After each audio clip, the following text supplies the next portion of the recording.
Hi, this is Siddharth, and today we will be learning about the causes of the First World War. Now, the causes of the First World War is probably your first chapter you learned in IGCSE history, and in some sense, it's also one of the most complex because the causes are really interlinked and intertwined, and it's often hard for you to remember the various events that led up to the First World War. So there's an easy acronym that you can remember to remembering the causes of the First World War, and that's MAIN. So MAIN, MAIN, and MAIN stands for militarism, A stands for alliances, I stands for uh, uh, uh, imperialism, and N stands for nationalism. So let's start with militarism.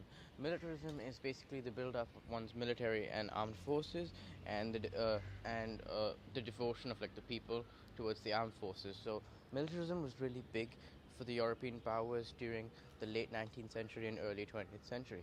So as they were, as especially in Germany, the military was regarded as the pride of the German people, and its army was the finest in the world. On the other hand, it was the same in Britain, as the navy of Britain was regarded the best in the world, and Britain had the largest navy in the world and the most powerful ships. And hence Britain and Germany through militarism had a large rivalry. So in that sense, what embodies this is the Anglo-German naval race.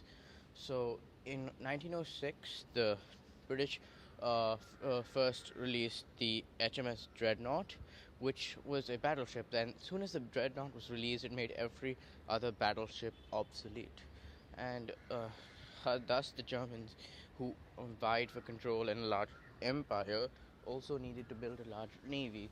They too started building their own dreadnoughts, their own versions of dreadnoughts, and thus sparked the Anglo-German naval race, where each navy tried to outdo each other with bigger, faster, and better ships.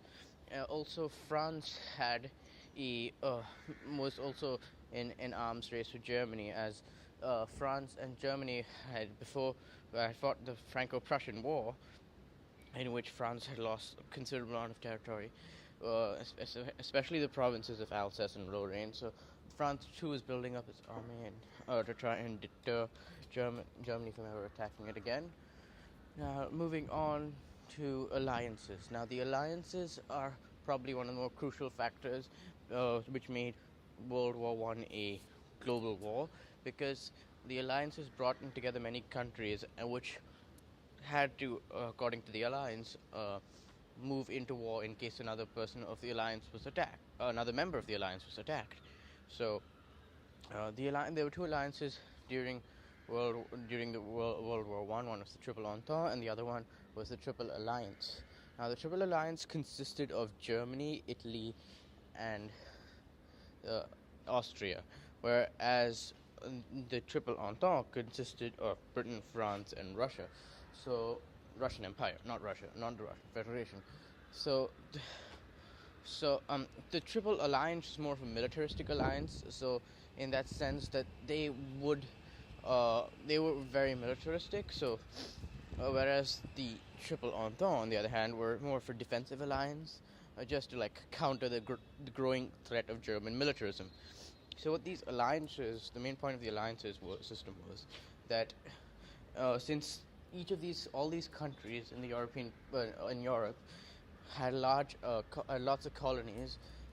If any of these countries was declared war upon by another, it would bring all these colonies into war and all these millions of people into war, which would truly make it a global war. Hence, it's called the First World War.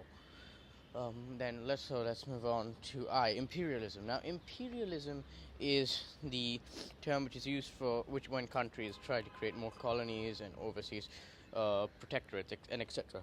So, and at the late 19th century and the early 20th century, Britain had the largest amount of colonies.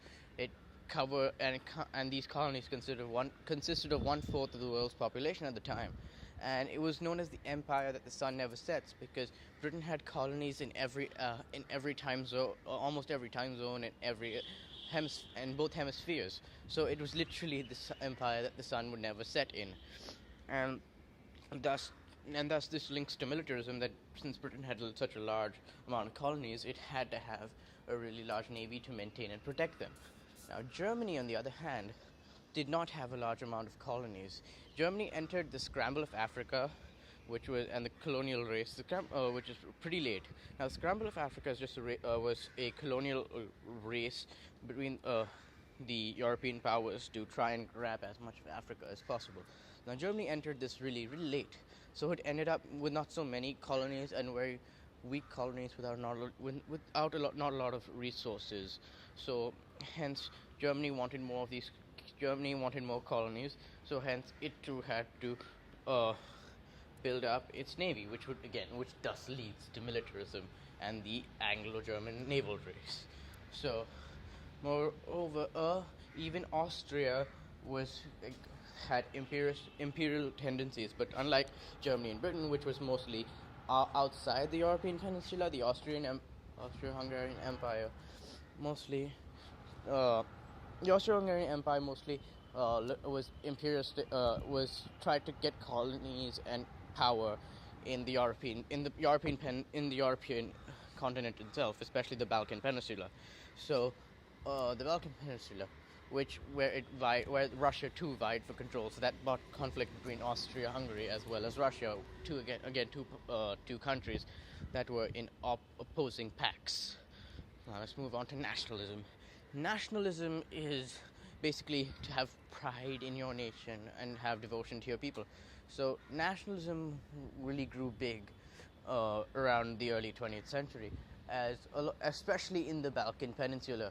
Now, the Balkan Peninsula was always a troublesome zone before it was ruled all over by Turkey, but Turkey or the Ottoman Empire soon lost power. These Balkan countries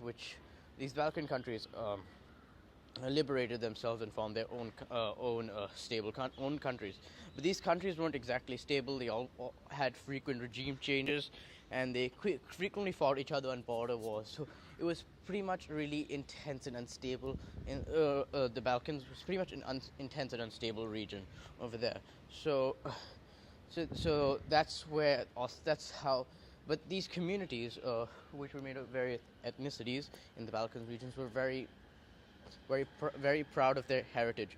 So, like, the Serbs were very proud of being Serb, and the Bosnians were very proud of being Bosnian. So this nationalism just grew. So wherever you had large territories of Serbs would be called Serbia. Wherever you had large territories of Bosnians, you'd be Bosnia. So this brought on nationalism. Nationalism also was there in Germany. But again, with Germany, the thing is, it was more militaristic. So, as you know, Germany's pride was the German army. So, the nationalism mostly stemmed from the army and the armed forces, and Germany's need for empire. It was the same with Britain. So, yes. So, that's all for today. We've talked about the main main causes of World War I, and in the next video we will talk about the crisis, especially the Moroccan crisis and the Balkan crisis. Goodbye.